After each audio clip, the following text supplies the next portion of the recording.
नमस्कार दोस्तों, आप सभी का एक बार फिर स्वागत है हमारे इस YouTube channel we deserve academy पर। और जनता की बेहद डिमांड पर ई 303 के अपन इम्पोर्टेंट टॉपिक लेकर आए हैं। यहाँ पर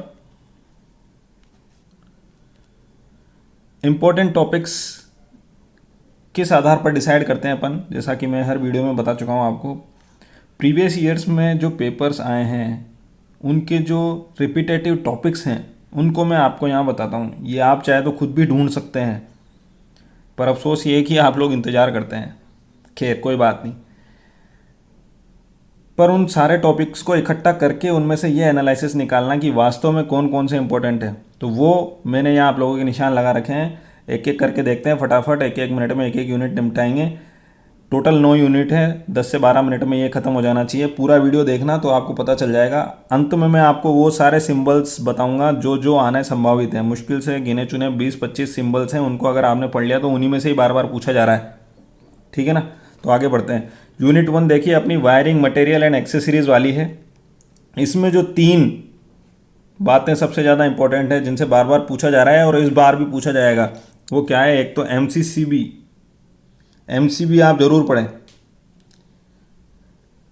क्या यूज़ होता है और क्या मेरिट्स हैं इसकी। मेरिट्स मतलब एडवांटेजेस, खासियत, खूबियाँ। और ख़ासकर आप इसको इस तरीके से पढ़ें, फ्यूज़ से कंपेयर करके पढ़ें। फ्यूज़ से कंपेयर करके पढ़ेंगे तो आपको एक फ़ायदा होगा कि आपको एमसीबी के साथ साथ फ्यूज़ की भी तैयारी हो जाएगी। ठीक है, इसके अलावा स्पेसिफिकेशंस इस पूरे ही जो ये सब्जेक्ट है 303 एस्टिमेटिंग कोस्टिंग, इसके पूरे में ही बहुत इंपॉर्टेंट है। स्पेसिफिकेशन जगह जगह लिखनी है। कोई भी आंसर हुआ मतलब अगर टोटल 6 क्वेश्चन आ रहे हैं इसमें, वैसे इस बार पैटर्न अलग हो गया है, 30 ऑब्जेक्टिव आएंगे और 8 सब्जेक्टिव आएंगे, तो 8 के 8 सब्जेक्टिव में से आप देख लेना कम से कम 6 क्वेश्चन में स्पेसिफिकेशन आपको लिखने पड़ेंगे। तो हर चीज़ की स्पेसिफिकेशन लिखने की आदत डाल लो। कॉलेज में भी मैं बताता रहता हूँ या ऑनलाइन वीडियोज़ जो चलते हैं उनमें भी बताते रहता हूँ। स्पेसिफिकेशन लिखना बहुत आसान है अगर आपको चीज़ के बारे में थोड़ा सा भी आइडिया है। उदाहरण के तौर पर एक मान लो कॉपर वायर है, तो घरों में जो अपने कॉपर वायर यूज़ होता है, क्योंकि घर की वायरिंग और वर्कशॉप की वायरिंग, बिल्डिंग वायरिंग, ये सब अभी आगे आएगी, अभी बताऊंगा मैं आपको। तो जैसे कॉपर वायर है, तो कॉपर वायर की स्पेसिफिकेशन अगर मुझे लिखनी है तो अपन ने देखा हुआ है कॉपर वायर मल्टी स्ट्रैंड होते हैं, 1.5 स्क्वायर mm का होता है, उसकी कुछ करंट कैपेसिटी होती है, वो करंट कैपेसिटी लिख दीजिए। अगर आपको नहीं पता तो अनुमानित लिख दीजिए। अगर अनुमानित भी लिख दोगे, क्योंकि अपन को पता है कि अपन 5 से 6 एम्पियर का तो नॉर्मल प्लग पॉइंट सॉकेट चलाते हैं घरों में और 15 एम्पियर का पावर पॉइंट चलाते हैं। तो नॉर्मल अगर 1.5 स्क्वायर mm लग रहा है तो नॉर्मल सॉकेट में लग जाता है, 2 स्क्वायर mm का है, मोटा तार है, तो वो अपने पावर प्लग में लग जाता है। तो अपन को पावर प्लग की या पॉइंट की या प्लग सॉकेट की रेटिंग पता है, तो अपने आप तार की भी रेटिंग पता चलेगी ना। तो नॉर्मल आप लिख सकते हैं 1.5 स्क्वायर mm के लिए 230 volt 5 ampere current rating multi strand 1.5 square mm होगी स्पेसिफिकेशन। अनुमानित स्पेसिफिकेशन लिखना सीखिए, चीज़ों को सोचिए। ठीक है, तो सबसे पहले एमसीसीबी, उसके बाद स्पेसिफिकेशंस जो आपको याद रखनी है। ट्यूबलाइट हुआ, ईएलसीबी हुआ, सीलिंग फैन हुआ, सीलिंग रोज। आपने देखा होगा ट्यूबलाइट के ऊपर एक गोला सा रहता है, उसको सीलिंग रोज बोलते हैं, जिसमें से तार निकल के ट्यूबलाइट में जुड़ता है। पीवीसी केबल, जो अभी मैंने केबल की बात करी। साथ ही साथ ईएलसीबी कहीं ये भी 3-4 बार पूछी जा चुकी है पुराने पेपर्स में, और इसका यूज़ तो ये भी आप लोग देख लीजिए, कर लीजिए, समझ लीजिए ईएलसीबी क्या होती है, इनको पढ़ना जरूरी है। ठीक है, आइए बढ़ते हैं यूनिट 2 की तरफ। यूनिट 2 क्या है अपना? General principle of estimating costing. क्या होता है जनरल प्रिंसिपल? एस्टिमेटिंग कोस्टिंग क्या होती है उसके बारे में बताया है। तो सबसे पहली चीज़ जो आपको इसमें पढ़ लेनी चाहिए, जो रट लेनी चाहिए, पर्पज ऑफ एस्टिमेटिंग, या उससे पहले भी आप पढ़िए जनरल प्रिंसिपल्स क्या होते हैं। बेसिक्स, बेसिकली एस्टिमेटिंग कोस्टिंग का बेसिक आपको समझना है। डायरेक्ट क्वेश्चन पूछे गए हैं तो इंट्रोडक्शन, इस चैप्टर के इंट्रोडक्शन वाले पार्ट में या शुरुआत के 3-4 पन्ने जरूर पढ़ लो आप। उसके बाद जो इसमें बहुत इंपॉर्टेंट है वो है पर्पज ऑफ एस्टिमेटिंग। क्यों करी जाती है एस्टिमेटिंग? 3 से 4 पॉइंट बनेंगे इसके, क्यों करते हैं, क्या फ़ायदा है, वो सब इसके पॉइंट बन जाएंगे। कि एस्टिमेटिंग करने से हमें अनुमान लग जाता है कितनी लागत आएगी। एस्टिमेटिंग करने से हमें ये पता चल जाता है कि टोटल बजट कितना होने वाला है। एस्टिमेटिंग और कॉस्टिंग करने से अपन को ये पता चल जाता है कि मटेरियल कम तो नहीं पड़ेगा। ऐसी और भी सारी चीज़ें हैं, जो 3-4 पॉइंट तो ये मैंने आपको बता दिए। इसके अलावा और भी पॉइंट्स हैं जो आपको किताब में मिल जाएंगे, उनको ज़रूर देखें। इसके अलावा ये 4-5 चीज़ें हैं जो बार बार पूछी गई हैं। पूछा ये सब गया है जो मैंने लिखा है, इसको भी आप देखें, पर ये वाली वो चीज़ें हैं जो बार बार पूछी गई हैं, दोबारा पूछी जा सकती है। क्या ओवरहेड चार्जेस क्या होते हैं, कंटीजेंसी चार्जेस क्या होते हैं, इन दोनों का कंपैरिजन भी आप पढ़िए, ओवरहेड चार्ज और कंटीजेंसी चार्ज का, क्योंकि इन दोनों के बीच में कंपैरिजन भी पूछा गया है। Net price, price list, total cost, ये तीनों आपस में रिलेटेड हैं, ठीक है। इसके बाद टेंडर नोटिस और कॉल ऑफ कोटेशंस, ये आपस में रिलेटेड है। सिक्योरिटी डिपॉजिट क्या होता है, ये आपस में, एक बार जब कोटेशन आ जाते हैं तो कंपेरेटिव स्टेटमेंट बनता है, इसको आप देख, मतलब इस तरीके से चीज़ों को पढ़िए। किताब में आपको ज़्यादा अच्छे से सीरियल वाइज मिल जाएंगे, पर ये लाल निशान जिन पे लगा रखे हैं ये आपको छोड़ने नहीं हैं, ठीक है। Purpose of estimating, general principle of estimating costing, overhead, contingency charge, net price क्या होती है, मार्केट सर्वे क्या होता है, टेंडर नोटिस क्या होता है, बार बार पूछा गया है। आप देखो यहाँ यूनिट 2 पर एक मैंने लाल स्क्वायर भी लगा रखा है, ये आपको पढ़नी है। अभी मैं आपको पूरा एक बार वापस दिखाऊंगा इसकी पूरी इमेज, उसमें अपन देखेंगे कि कौन सी ऐसी चीज़ें हैं जो जिन यूनिट्स को पढ़ के, मिनिमम पढ़ के अपन पास हो सकते हैं, ठीक है। नेक्स्ट यूनिट पे बढ़ते हैं, अभी यूनिट 3 पे आ जाओ। यूनिट 3 किसकी है, अर्थिंग की है, मोस्ट इंपॉर्टेंट यूनिट है ये। 17.5 नंबर का क्वेश्चन आया करता था, तो अभी आप मान लो 10 नंबर का क्वेश्चन सीधे सीधे आएगा, 10 नंबर का क्वेश्चन इस पे आएगा एकदम, और आप आराम से कर सकते हो।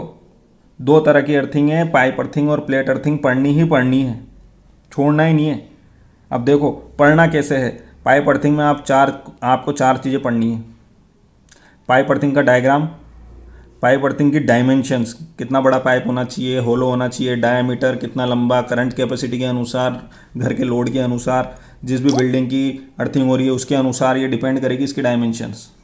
तो डायमेंशंस क्या होगी वो हमें पता होनी चाहिए। इसके अलावा जहाँ भी ये LOM लिख रहा हूँ मैं, list of materials, pipe earthing करने के लिए मुझे क्या क्या मटेरियल चाहिए, पाइप चाहिए, तार चाहिए, नट चाहिए, बोल्ट चाहिए, गड्ढा करना पड़ेगा, चारकोल चाहिए, नमक चाहिए, पानी चाहिए, ये सब लिस्ट ऑफ मटेरियल्स हैं। और एक बार डायमेंशंस पता चल गई तो उसके अनुसार हमें लिस्ट ऑफ मटेरियल, जो जो भी लिस्ट में हमारे मटेरियल है उनकी क्वांटिटी पता चल जाएगी, ठीक है। इस तरीके से इसको याद रखिए। और एक बार अपन को मटेरियल पता चल गया तो उसके स्पेसिफिकेशन, भाई पाइप किसका होना चाहिए, तार किसका होना चाहिए, कितना मोटा होना चाहिए, कितनी करंट रेटिंग होनी चाहिए, चारकोल किस ग्रेड का होना चाहिए, कितने मोटे उसके दाने होने चाहिए, नमक कितना डालना है, ये सब स्पेसिफिकेशंस है, ठीक है ना। तो पाइप अर्थिंग इस तरीके से आप याद रखेंगे। सिमिलर तौर पर प्लेट अर्थिंग है, प्लेट की लंबाई, चौड़ाई, डायमेंशंस, डायमीटर, कितना गहरा गड्ढा, कितनी नीचे, ये सब स्पेसिफिकेशन में आ जाता है। तो डायग्राम, LOM, स्पेसिफिकेशन और डायमेंशंस, ये चारों चीज़ें आपको प्लेट अर्थिंग, पाइप अर्थिंग दोनों के लिए देखनी है। इसके अलावा एक छोटा क्वेश्चन 2-2 नंबर में आ जाता है, या आपके इस बार ऑब्जेक्टिव में आ सकता है, अर्थिंग के बेसिक्स के ऊपर। जैसा अभी अपन ने यूनिट 2 में देखा था, बेसिक्स, एस्टिमेटिंग कॉस्टिंग का बेसिक्स, उसी तरह बेसिक यहाँ भी है। क्या नीड है, क्या नेसेसिटी है अर्थिंग की, क्यों चाहिए अर्थिंग, इसको आप जरूर पढ़ें, ठीक है। क्यों करी जाती है या क्या आवश्यकता है, ये दोनों का एक ही आंसर हो सकता है, आप लिख सकते हैं, कोई दिक्कत नहीं। चारकोल ही क्यों इस्तेमाल किया जाता है, ये जरूर पढ़ें। क्या एडवांटेजेस है अर्थिंग की, ये भी पढ़ें। और अर्थिंग रेजिस्टेंस ज़्यादा हो जाने पर जो भी उसकी परमिसेबल वैल्यू है, उदाहरण के तौर पर मान लीजिए 0.3 या 0.03 ओम, इंडस्ट्री और घर के हिसाब से अलग अलग होती है, मान लीजिए 0.1 ओम मैं मान लेता हूँ। वैसे आइडियली तो 0 ओम आना चाहिए अर्थिंग को, पर आइडियल केस हो नहीं सकता, 0 ओम अपन अचीव कर नहीं सकते, तो 0.03, 0.1 के बीच में वेरी करती है। मान लीजिए 0.1 से ज़्यादा नहीं होनी चाहिए, तो क्यों नहीं होनी चाहिए, क्या नुकसान है, हार्म्स, अगर आपने ये पढ़ लिया तो क्यों ज़रूरत है, ये अपने आप आंसर हो गया। क्या एडवांटेजेस हैं, इसका आंसर भी अपने आप यहाँ बन गया, ठीक है ना। तो अर्थिंग के बेसिक्स भी आपको देखने हैं। तो ये 3 चीज़ें हो गई यहाँ पर, पाइप अर्थिंग, प्लेट अर्थिंग और अर्थिंग बेसिक्स, ठीक है। आइए चौथी यूनिट की तरफ बढ़ते हैं। चौथी यूनिट भी बहुत इंपॉर्टेंट है, मुश्किल से 3 तरह के क्वेश्चन आए इसमें, पर इंपॉर्टेंट है। सर्विस कनेक्शन जो अपन देते हैं, यानी खंबे से जो हमारे घरों पे, वर्कशॉप पे, बिल्डिंग पे तार आएगा, उसका कनेक्शन करने की बात हो रही है यहाँ पर। सब जगह पर आपसे LOM पूछा है, स्पेसिफिकेशन पूछा है, लिस्ट ऑफ मटेरियल और स्पेसिफिकेशन, लिस्ट ऑफ मटेरियल और स्पेसिफिकेशन सब जगह पूछा है। कैसे कैसे देखिए किस तरह के क्वेश्चन आते हैं। एक तो आपको सबसे पहले क्वेश्चन कोई सा भी आए, एक चीज़ जो आपको ज़रूर पढ़नी है इसमें कि सर्विस कनेक्शन के लिए जो केबल लगाई जाएगी उसकी करंट कैरिंग कैपेसिटी मैं कैसे निकालूंगा। जगह जगह क्वेश्चन है, लगभग हर साल एक क्वेश्चन आया है जो हमसे ये पूछता है कि करंट कैरिंग कैपेसिटी कैसे निकालें केबल की। तो ये आप पता कर लीजिए। एक बार आपको टोटल लोड पता चल गया, वोल्टेज पता चल गया और पावर फैक्टर गिवन है तो 0.8, मतलब पावर फैक्टर गिवन है तो वो ले लिया, और नहीं गिवन है तो 0.8 से 0.9 के बीच में कुछ भी मान लीजिए, इसको लिख दीजिए। माना कि पावर फैक्टर इतना रहेगा, उसके आधार पर करंट इतना होगा। तो आप आराम से, जैसे सिंगल फेज का है तो पावर कैलकुलेशन से VI cos phi करके आप केबल की करंट रेटिंग निकाल सकते हैं। किताब में और अच्छे से मिलेगा आपको, वहाँ देखिएगा, आपको समझ में आ जाएगा। ठीक है, तो करंट कैरिंग कैपेसिटी निकालना बहुत ज़रूरी है, ये आना। अब क्वेश्चन का टाइप देख लीजिए, क्वेश्चन कैसे पूछे जा रहे हैं कि 2 स्टोरी की बिल्डिंग है, 2 सेपरेट एनर्जी मीटर हैं, तो हर एक स्टोरी पर एक एनर्जी मीटर हो गया, 1 फॉर ईच फ्लोर लिखा भी हुआ है क्वेश्चन में। 230 वोल्ट सिंगल फेज का कनेक्शन देना है। ठीक है, 4 सब सर्किट्स हैं और 2 सर्किट 15 एम्पियर के सॉकेट है, मतलब 2। तो अब मान लो 2 फ्लोर हैं तो एक सॉकेट ऊपर हो गया, एक नीचे हो गया। 4 सब सर्किट है तो 2 सर्किट ऊपर हो गए, 2 सर्किट नीचे हो गए। ठीक है, 2 एनर्जी मीटर लगने हैं तो 2 केबल जाएगी ही जाएगी। ठीक है, तो 2 तो ईच फ्लोर पर ये हो गए और 4 सब सर्किट्स हैं तो 1 मीटर से 4 सब सर्किट और 2 पावर पॉइंट जा रहे हैं। मतलब इस तरीके से आप इसे डिवाइड करके और फिर इसका करंट कैरिंग कैपेसिटी निकाल सकते हैं। यहाँ अपन को निकालना था क्या, वही लिस्ट ऑफ मटेरियल पूरी सर्विस केबल की, खंबे से वहाँ तक कितना तार आएगा और स्पेसिफिकेशन के साथ बताना था। इसी तरह से एक और क्वेश्चन आया था, इसको भी आप देखो। 2 स्टोरी की बिल्डिंग है, सिंगल फेज, 3 किलोवाट का कनेक्शन देना है। उसने स्पष्ट दे दिया 3 किलोवाट का कनेक्शन है। वेदर प्रूफ केबल होनी चाहिए, सर्विस लाइन पोल 10 मीटर दूर है। तो आप तो एक तो आपको डायग्राम बनाना है, यानी उस डायग्राम में आप बिल्डिंग दिखाएंगे, पोल दिखाएंगे, केबल दिखाएंगे, सर्विस लाइन, और उसके साथ साथ कोई जितने भी छोटी छोटी चीज़ें हैं, मटेरियल जो आप दिखाना चाहते हैं खंबे पर, घर पर, वो सब आपको दिखाना पड़ेंगे। लिस्ट ऑफ मटेरियल, क्या क्या मेरे को मटेरियल चाहिएगा इस कनेक्शन को करने के लिए, उनकी क्या क्या स्पेसिफिकेशन है। ये सीधा सीधा क्वेश्चन था पूरे 5 नंबर का, सॉरी ये 7.5 नंबर का क्वेश्चन था। तो ये इस बार मतलब आराम से 5 नंबर या 10 नंबर में आ सकता है, कम ज़्यादा करके। ये पूरे 17.5 नंबर का क्वेश्चन है। यहाँ देखो, वर्कशॉप का कनेक्शन है, 3 फेज इंडक्शन मोटर 50 HP की। ओवरहेड सर्विस कनेक्शन अपन को देना है, डायरेक्ट 200 मीटर दूर खंबा है। उदाहरण के तौर पर आप समझ लो जैसे खेत में कोई ग्रेडिंग की मशीन लग रही है और खेत के खंबे से अपन को 200 मीटर दूर खंबा है, वहाँ से अपन को उस 50 HP की मोटर को चलाना है। तो करंट पर फेज कितना होगा, क्योंकि 3 फेज की लाइन आएगी तो पर फेज करंट कितना होगा वो आप निकालेंगे। ठीक है ना। 3 फेज के लिए आपको पावर का फॉर्मूला बता देता हूँ फटाफट। 3V फेज, I फेज और cos phi, फेज करंट और वोल्टेज के बीच में, ये 3 फेज की पावर हो जाती है। तो इस तरीके से आप यहाँ पर फेज करंट निकाल सकते हो। फिर वही इस पूरी लाइन को बनाने के लिए लिस्ट ऑफ मटेरियल क्या होगा, कितने नंबर ऑफ पोल चाहेंगे, ये स्टैंडर्ड्स हैं, किताब से पढ़ोगे आपको मिल जाएंगे, पर क्वेश्चन इसी तरह के आएंगे। आपको लिस्ट ऑफ मटेरियल बनानी है, स्पेसिफिकेशन लिखने हैं। ठीक है, एक चीज़ और आपको पढ़ लेनी चाहिए इसमें, क्या है जनरल रूल्स क्या हैं, सर्विस कनेक्शन देने के जनरल रूल्स क्या हैं। 5 से 6 रूल आप याद रखो ताकि आप लिखो तो आपको लिखने के लिए पॉइंट बने रहें दिमाग में। ठीक है, 2 क्वेश्चन ये बार बार रिपीट हुए हैं, कौन कौन से, कि सर्विस, ये जनरल रूल्स के अनुसार, इंडियन इलेक्ट्रिसिटी रूल्स के अनुसार, number of points and load, light और फैन के सर्किट में एक सर्किट में कितने नंबर ऑफ पॉइंट्स हो सकते हैं लाइट और फैन के।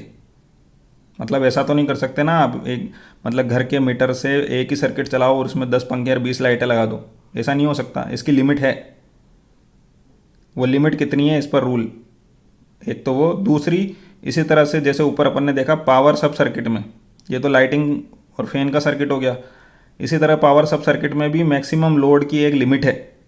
वो मैक्सिमम लोड कितना होना चाहिए और मैक्सिमम नंबर ऑफ पॉइंट्स कितने होने चाहिए एक सब सर्किट में, वो भी अपन को पता होना चाहिए।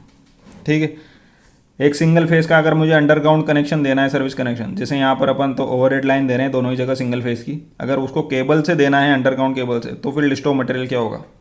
केबल से जब देंगे तो लिस्ट ऑफ मटेरियल अलग हो जाएगा और ओवरहेड लाइन से देंगे तो अलग होगा। तो ये सब चीज़ें आपको इस चौथे यूनिट में देखनी है, और चौथी यूनिट आपको पढ़नी चाहिए मेरे अनुसार, क्योंकि इसमें से क्वेश्चंस बार बार पूछे जा रहे हैं किसी ना किसी रूप में। यूनिट 5 पे आ जाओ, ये भी इम्पोर्टेंट है, गोला मार्क कर रखा है मैंने, इसी वजह से करा है कि आपको पढ़नी चाहिए।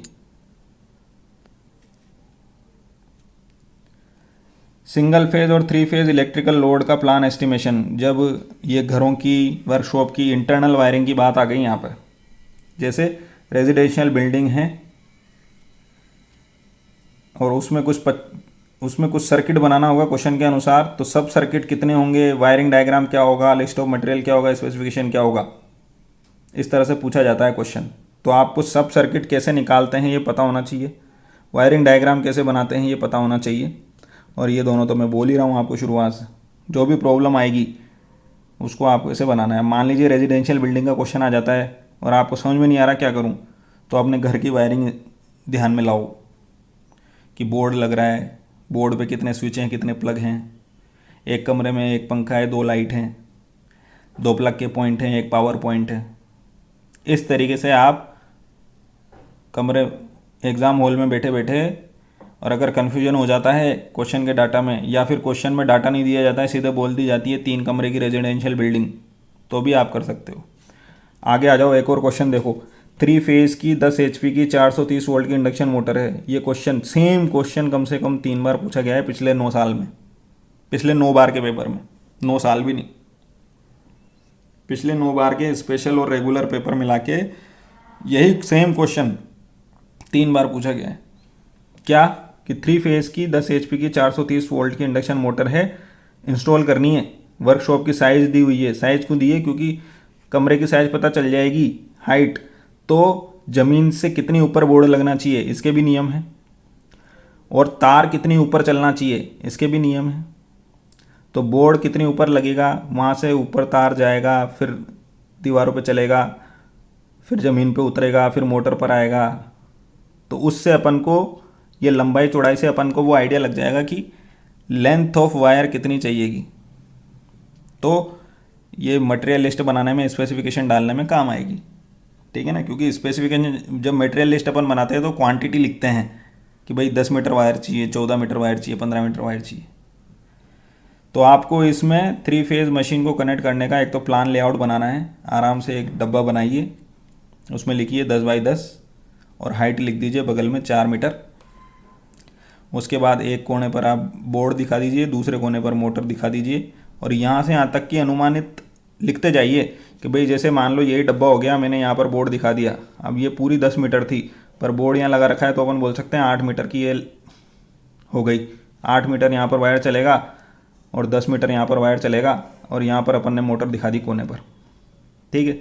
अब क्योंकि वायर एकदम कोने कोने में तो नहीं चल सकता, नीचे ज़मीन पे, वो दीवार पे कहीं चलेगा, तो 1 मीटर वायर दीवार से नीचे भी उतरेगा इधर।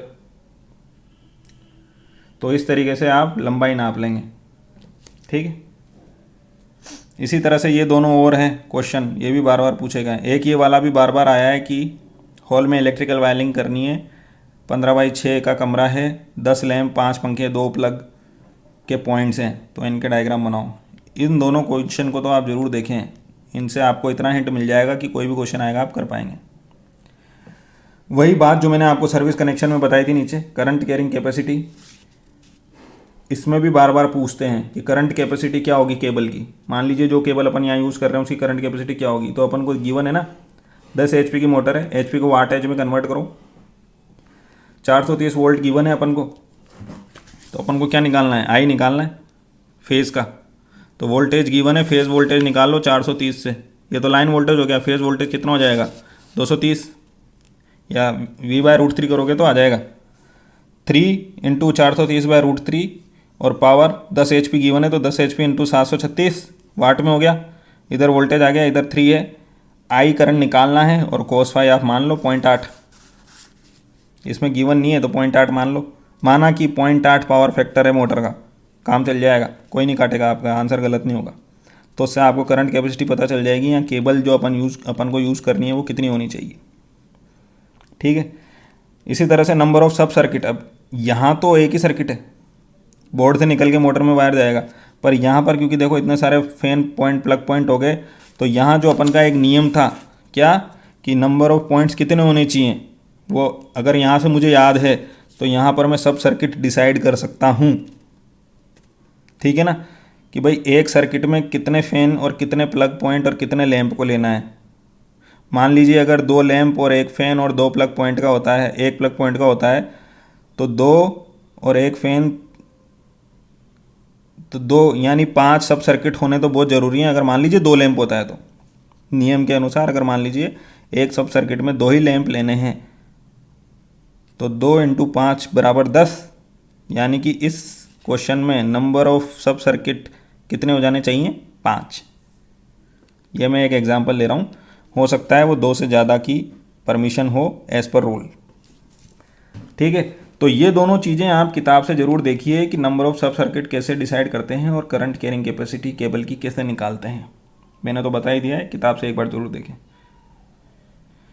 ठीक है। और ये लिस्ट ऑफ मटेरियल और स्पेसिफिकेशन लिखना तो सीख ही लो भैया, बार बार जगह जगह पूछ रहे हैं, लिखने में कोई बड़ी बात नहीं है। अगर आपको पता है करना क्या है, क्या क्या मटेरियल लगना है, तो लिस्ट ऑफ मटेरियल बनाना कोई बड़ी बात नहीं है। और एक बार मटेरियल पता चल गया तो उसकी स्पेसिफिकेशन लिखना कोई बड़ी बात नहीं है। और कुछ आए ना आए स्पेसिफिकेशन में वोल्टेज और करंट तो आप लिख ही सकते हो। घरों में लग रहा है 230 वोल्ट, इंडस्ट्री में लग रहा है 430 वोल्ट, 430 लिख जाए तो लाइन टू लाइन साथ में लिख दो, 230 लिख रहे हो तो फेज वोल्टेज साथ में लिख दो, ठीक है ना, इतनी सी बात है। आ जाओ छठी यूनिट की तरफ, design and distribution of line. 6th unit पे आ जाएंगे। डिस्ट्रीब्यूशन लाइन की डिज़ाइन बतानी है अपन को, तो डिस्ट्रीब्यूशन लाइन की डिज़ाइन कैसे बताएंगे अपन, अब देख लो इसमें भी वही सारी चीज़ें हैं, पर जो इंपॉर्टेंट चीज़ है वो टर्मिनल पोल और टैपिंग पोल क्या क्या होते हैं, ये इन दोनों के बारे में बहुत ज़रूरी है पढ़ना। वैसे तो देखो क्योंकि एंड टाइम आ गया, उम्मीद है कि आप लोगों ने मैक्सिमम से मैक्सिमम चीज़ें कवर कर ली होगी, पर यहाँ पर मैं वो दिखा रहा हूँ जिनको आपको एक बार सरसरी निगाह से देख के ही जाना है, ठीक है ना। तो मेन कंपोनेंट्स क्या हैं ओवरहेड लाइंस के, उनकी लिस्ट ऑफ मटेरियल और स्पेसिफिकेशन ये ज़रूर देख लें आप ओवरहेड लाइन के लिए, ठीक है। ओवरहेड डिस्ट्रीब्यूशन और अंडरग्राउंड डिस्ट्रीब्यूशन का कंपैरिजन ज़रूर देख लें एक बार, ताकि अपन को कुछ ना कुछ लिखने का मटेरियल रहे अपने पास, ठीक है। स्टे वायर क्या होता है ये एक बार आप ज़रूर देखें, क्यों ज़रूरत होती है इसकी। स्टे वायर के 5 कंपोनेंट कौन कौन से होते हैं, वैसे तो बहुत सारे कंपोनेंट होते हैं स्टे वायर को बनाते हैं जो अपन, पर कोई भी अगर आप 5 के नाम लिख सकते हैं तो काफ़ी होगा। अब देखो एक क्वेश्चन आया था, ओवरहेड डिस्ट्रीब्यूशन लाइन का डाटा अपन को गिवन है कि भाई कितने केवी की है और कितनी लंबाई रहेगी, कितने स्पान पे पोल्स लगेंगे, वो सब गिवन है।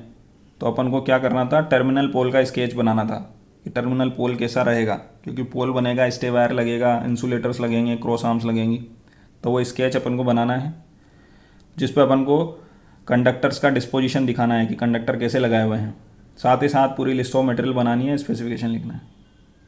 इसी तरह के क्वेश्चन है सारे। अपन को ये डिस्ट्रीब्यूशन लाइन का डाटा दे रखा है, LOM स्पेसिफिकेशन बताओ। डिस्ट्रीब्यूशन लाइन दे रखी है सिंपल 5 किलोमीटर 11 kV की लाइन है, LOM स्पेसिफिकेशन बताओ, ठीक है। एक गार्डिंग क्या होती है ये और आप देख लें, जब भी कोई रोड क्रॉस किया जाता है तो उसके तारों के नीचे आपने एक जाल देखा होगा, तो गार्डिंग कहलाती है, ठीक है। तो ये अपना क्या हो गया, ये अपना हो गया यूनिट 6। फटाफट से यूनिट 7 पर आ जाते हैं।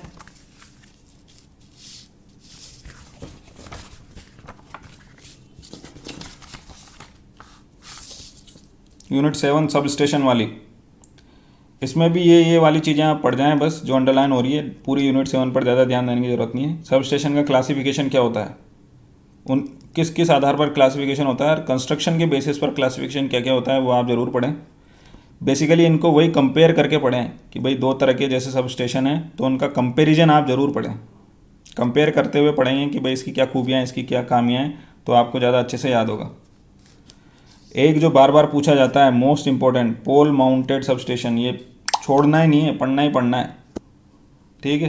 पोल माउंटेड सब स्टेशन के list of material specification diagram, labelled diagram बार बार पूछा गया है, तो पोल माउंटेड सब स्टेशन तो पूरा पढ़ लें ढंग से। और उसमें भी अगर रेटिंग अपन को स्पेसिफाइड है तो ये वाली रेटिंग कई बार पूछी गई है। 11 kV बाय 440 वोल्ट, 63 kVA का ट्रांसफार्मर सीधे पोल माउंटेड सबस्टेशन पर रखा हुआ है, तो इसको आप ज़रूर देख लें। ये अपना पोल माउंटेड सबस्टेशन हो गया। एक जो इसके अलावा इम्पोर्टेंट चीज़ है वो है steps to select site. Distribution substation के लिए साइट सिलेक्ट करने की क्या क्या स्टेप्स हैं वो आप ज़रूर देख लें। ठीक है, यूनिट 8 की तरफ बढ़ते हैं। Grid substation 33/11, 220/132। क्या क्या मेजर इक्विपमेंट्स होते हैं, बार बार पूछा गया है। अलग अलग रेटिंग के पूछे हैं, पर अगर आप 220 के भी याद रखते हैं तो इक्विपमेंट्स तो वही हैं। नाम आप लिख सकते हैं, रेटिंग आप चेंज कर सकते हैं। तो किसी भी एक ग्रिड जीएसएस के 220 के भी हो चाहे 132 वाला जीएसएस हो, किसी भी एक जीएसएस के मेजर इक्विपमेंट्स क्या क्या होते हैं, उनके नाम, उनकी स्पेसिफिकेशन वो आप याद कर लें। साथ साथ वो जीएसएस में किस जगह पर लगते हैं, जैसे वेव ट्रैप कहाँ लगता है, ट्रांसफार्मर कहाँ रखा जाता है, आइसोलेटर कहाँ लगता है, पीटीसीटी कहाँ लगते हैं, ये आप लोकेशन याद रख लें। सिंगल लाइन डायग्राम याद रखेंगे, लोकेशन अपने आप याद रह जाएगी, क्योंकि सिंगल लाइन डायग्राम भी जगह जगह बनाने को आ रहा है। देखो, लोकेशन आपको याद रह गई तो फंक्शन आपको याद रह जाएंगे। तो मोटे मोटे अगर आपने 10 इक्विपमेंट भी याद रख लिए तो काफ़ी हो जाएगा। ठीक है, यहाँ भी साइट सिलेक्शन कैसे होता है जीएसएस का, यहाँ जो आप पढ़ेंगे डिस्ट्रीब्यूशन जीएसएस, लगभग इनमें कॉमन फैक्टर्स ही होते हैं साइट सिलेक्शन के। तो दोनों जगह आप काम में ले सकते हैं उन साइट सिलेक्शंस को। ठीक है, labelled diagram, labelled diagram, labelled diagram. आपको सिंगल लाइन डायग्राम तो बनाना आना ही चाहिए। अगर 3 लाइन डायग्राम मान लो बनाना नहीं भी आ रहा है यार, आप कंफ्यूज कर रहे हैं या बहुत सारी लाइनें हो गई, आपको कन्फ्यूजन हो गया, तो आप सिंगल लाइन तो बनाना सीखो ही सीखो। ठीक है, आगे बढ़ते हैं यूनिट 9 की तरफ। ये भी इम्पोर्टेंट है, इस बार 10 नंबर का एक क्वेश्चन जरूर पक्का आएगा इस पे। इसमें क्या होता है, आपको कॉलोनी के इलेक्ट्रिकल लोड्स बता दिए जाते हैं। जैसे कॉलोनी की रोड लाइट है, क्या होगा, कॉलोनी में घरों के लोड क्या होंगे, शॉपिंग सेंटर है तो उसका लोड क्या होगा, हॉस्पिटल का लोड क्या होगा। उसके बाद आपसे पूछा जाता है कि टोटल इलेक्ट्रिकल लोड क्या है, तो वो कैसे निकालना है, इसका फॉर्मूला किताब में मिल जाएगा, ज़रूर देखें। डेली लोड कर्व, एक तो ये load curve, daily load curve, different types के कौन कौन से लोड कर्व होते हैं इनको आप ज़रूर पढ़ लीजिए, इन पर क्वेश्चन आना तय है। लोड कर्व, लोड चार्ट एक ही चीज़ है दोनों, इसको आप पढ़ लीजिए, इसकी क्या इंपॉर्टेंस है ज़रूर पढ़िए।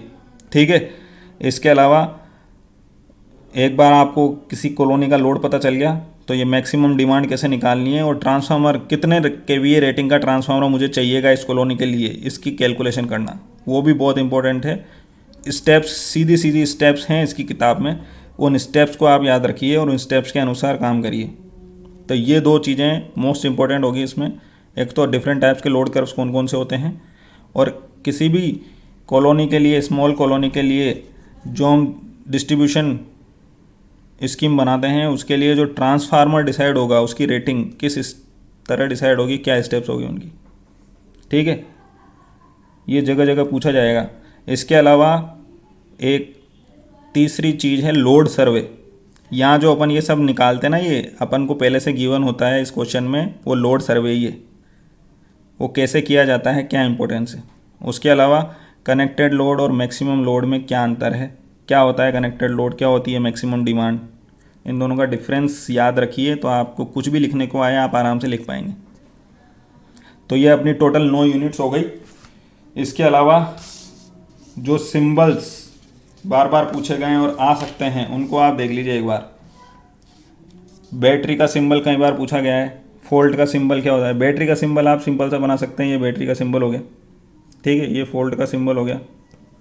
Siren, intermediate switch, watt meter, isolator, अभी सारे तो सिंबल मैं नहीं बनाऊंगा, आप देख लीजिए, नहीं तो ये वीडियो 1 घंटे तक पहुंच जाएगा। उससे बढ़िया है कि ये खुद आप ढूंढें तो आपकी तैयारी भी हो जाएगी।